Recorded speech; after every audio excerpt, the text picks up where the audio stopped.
Are you ready for a fabulous February? I think we have found it. I hope. So I love this. We're entering into February in a new Lunar New Year because Lunar New Year is January 29th.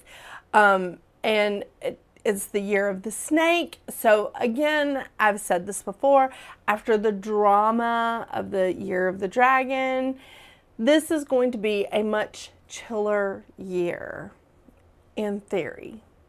Yeah, on paper, whatever.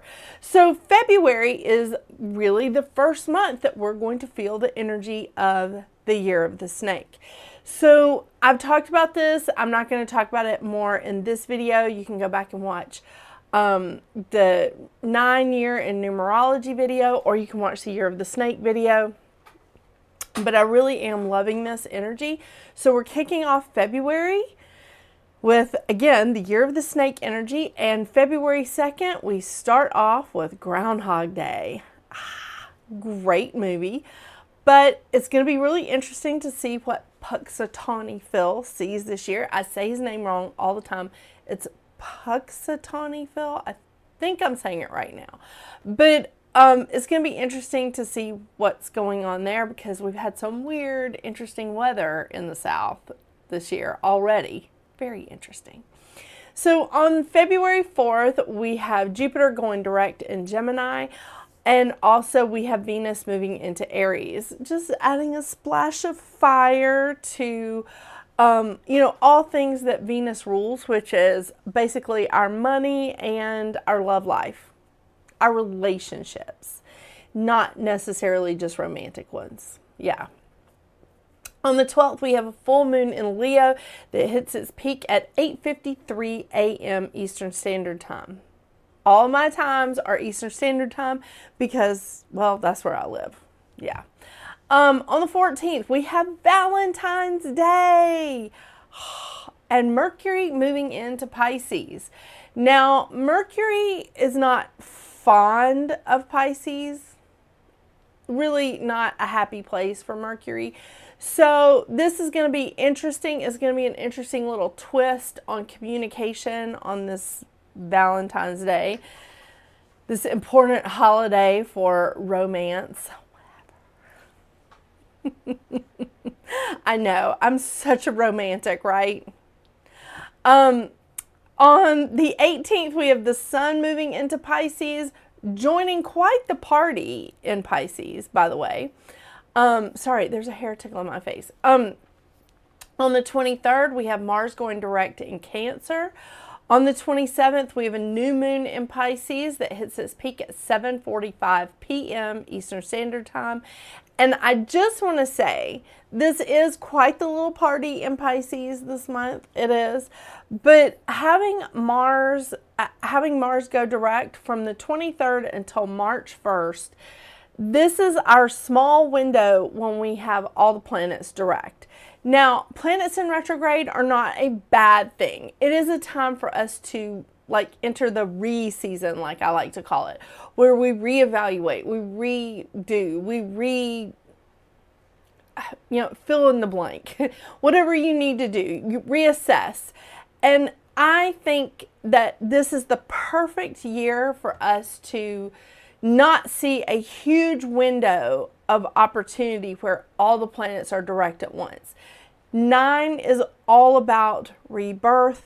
It's about living through some endings so that we can have some new beginnings, coming to a conclusion, because we are in a 9-year. And I think that, again, with the year of the snake, I've talked about this in other videos. I'm not going to go in a lot of detail here.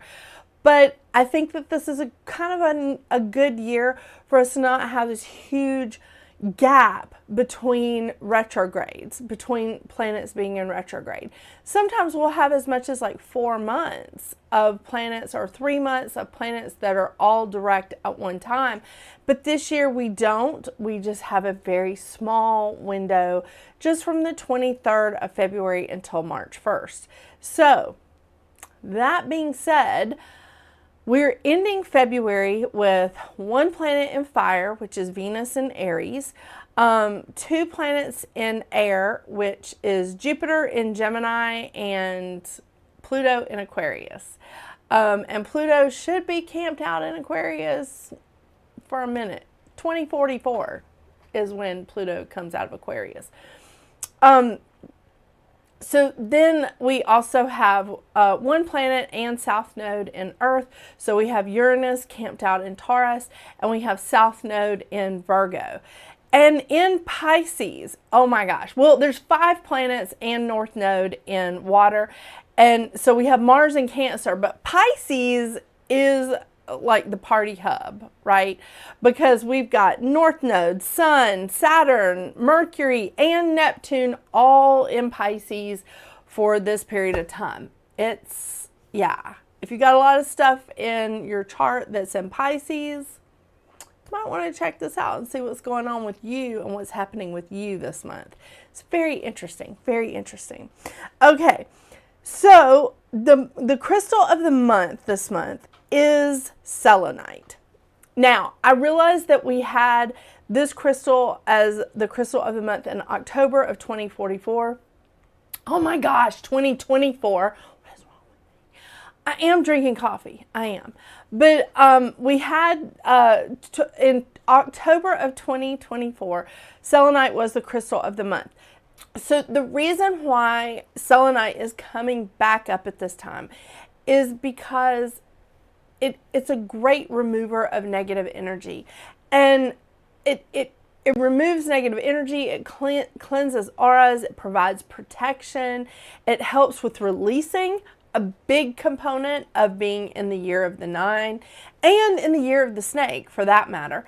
And it also helps to get rid, as I said, with negative energy, but it's also negative energy associated with emotions like mental and emotional pain. So this is a wonderful time to just sort of like use the selenite to cleanse, clear, release, so that we can move on and so that we can like have some new beginnings and some new wonderful things coming into our life. I'm going to read a tiny little snippet of it because I have read about this crystal before, but here it is. And I'll show you some more examples in just a second. But here is the basics. It works as a vacuum cleaner to purify and cleanse the aura. It opens and stimulates the crown chakra, bringing in the divine light of the cosmos. It allows you to move forward in strength. That, again, is 9 energy. It is. It connects to your higher self and the I am presence. It clears away the old and helps make way for the new, vibrant energy and a deeper spiritual connection. And I think that is just, it's about spiritual awakening. And I think that this is a fantastic year for that. I don't really think that there's a bad year for that. I really don't. But I'm just saying this is a pretty good year for that. So these are all the examples that I have for sale in my booth, and I just found out that someone published my website and there's nothing on it, so there's nothing new on my website right now. But this is the stuff that I have for sale. So I have some wands. This one has all the chakras on it, the chakra symbols, because it is really fantastic for clearing chakras. For that matter, this is a necklace, although my husband hangs it in his car. I also have one hanging beside my bed. It also has crystals that symbolize each chakra. I have some raw pieces of selenite. I have some smooth. This is also a wand. These are considered wands. I have a wand that has like a pointy tip. I love that. I have this thing that I sit other crystals on top of because it has a little divot in the center. I also have selenite bowls. I have some orange selenite, as you will see, that's moon and sphere. I also have some round ones. I didn't pull those out of my booth for this though. And I have some with the seed of life on them. I have some, like, I love these. They're just the perfect size. I know you can't see it with the reflection of the lights. This one has the Hamsa on it. Also great for protection. And this one is just a plain one, but I love the oval sort of shape. I just like those shapes. And then of course I have the round, and I have these in orange as well. But those are the ones that like I keep around. And I also, I have earrings. I have some jewelry. I have some earrings and some necklaces with selenite in them.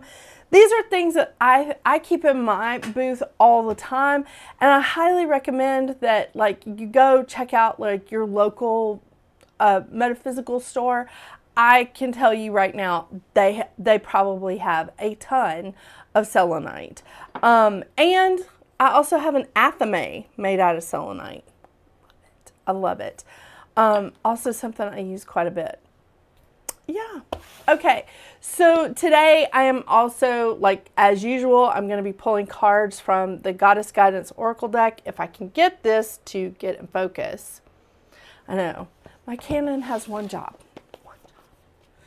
And I'm also pulling from the Moonology Oracle cards by Yasmin Boland. Love these cards. And as I say almost every month, this is one of the like few decks that I read from the book, Yasmin Boland, and it's just because the book has so much information that I really feel like is vital when I'm pulling those cards. Everything else, just intuition. So that being said, I'm really excited about like moving into February and really getting the energy of this year of the snake. It's a very exciting time. It is. There's not a huge amount of transits happening in February, but the ones that are happening, I feel like it's really important. I mean, we've got 2 planets going direct. We have Venus moving into Aries. I love it. I love it. A little bit hesitant about Mercury going into Pisces, but that's because I'm double ruled by Mercury. So anytime Mercury is uncomfortable, I feel it. And he's our planet of communication. I mean, come on. But let's see what your individual numerology is for this month. I know. I think it really has an opportunity to be fantastic. So let's see what's shaking out for you.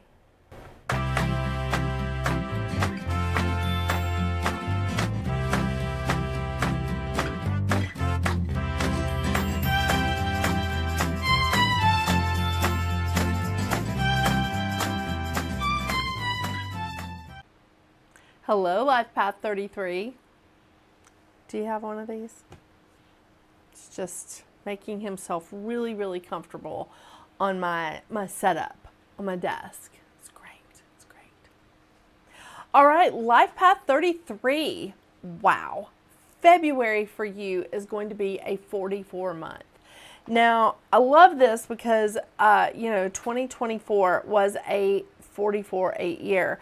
And when I was doing the numerology for February and I kept adding it up, February for you is definitely a 44 month. So very excited about that. But 44 is a master healer. It's the architect. It's the alchemist of the numbers. This is like, I feel like this is just the master of the masters. My opinion, not engraved in stone. But the mantra of the 44 is, I am the vibrant light of magnificence, and I humbly serve. It's really awesome. It is. So with the vibration and the energy of the 44 it's like, it's creating powerful, life-altering achievements. And I feel like this is an opportunity for you here that you can really do that. You can. Because when you start doing that, you can really show other people like how to work with self-empowerment, how to empower other people, to just be like, you can do this. You really can. This is a time when you're really going to feel like initiating positive impact. Not that you don't already, Life Path 33, but this is a time of showing people how to persevere through like difficult circumstances. Now, I say that you're going to feel the energy and the vibration to want to like empower people and to show people how to persevere through difficult circumstances. The only way that you do that is because you've been in difficult circumstances, because you've had to like be in a position where you had to empower yourself and you had to like get through things and be very independent. And I'm not saying that that's an easy thing. It's not. It is definitely a very difficult thing to do. But I do feel like you've done this a time or two, Life Path 33. I feel like you've done it. And so this is going to be the time for you to just be like, yeah, it was difficult. It was really hard.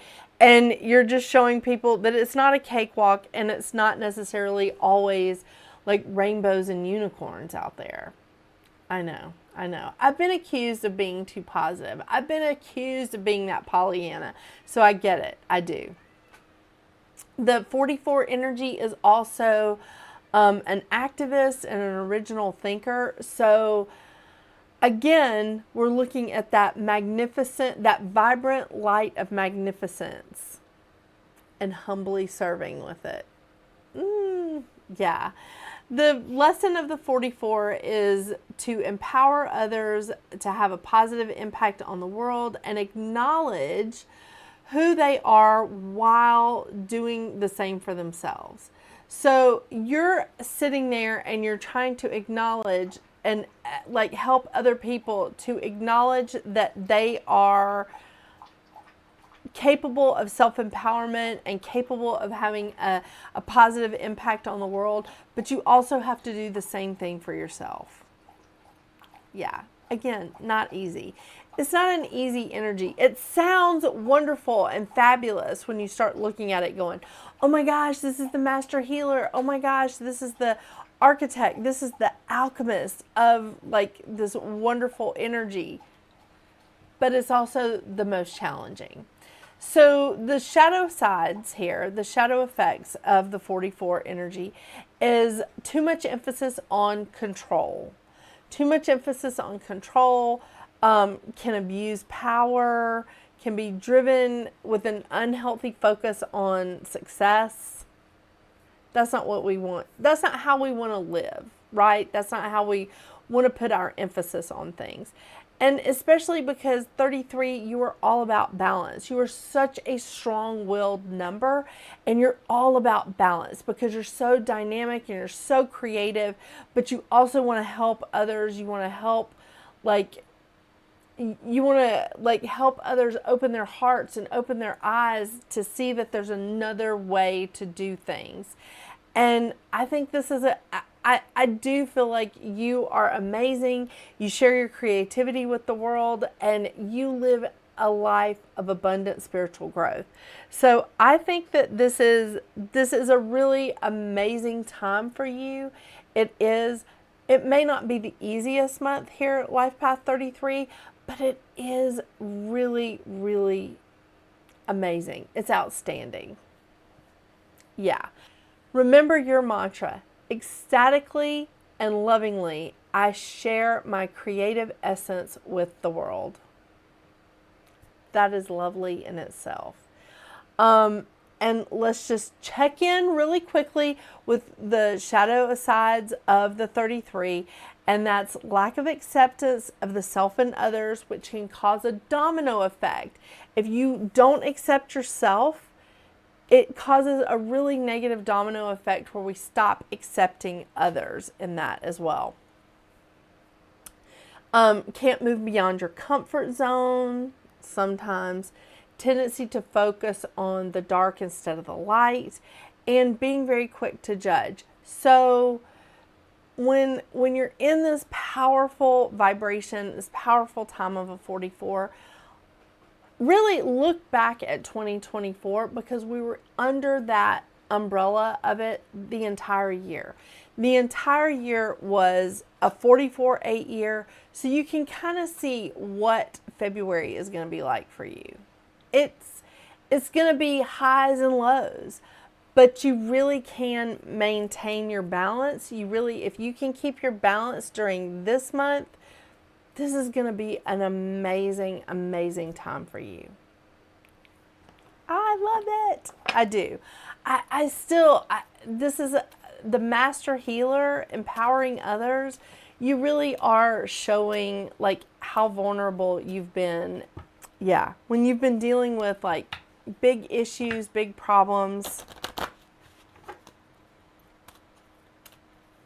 Not easy, but totally worth it. All right, Life Path 33. Let's see what kind of advice cards we get for you.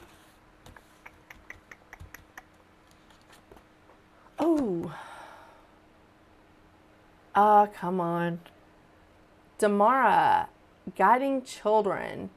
You are good at helping, counseling, and healing children. Use your skills to help children now. Oh, I love that. I love that for you.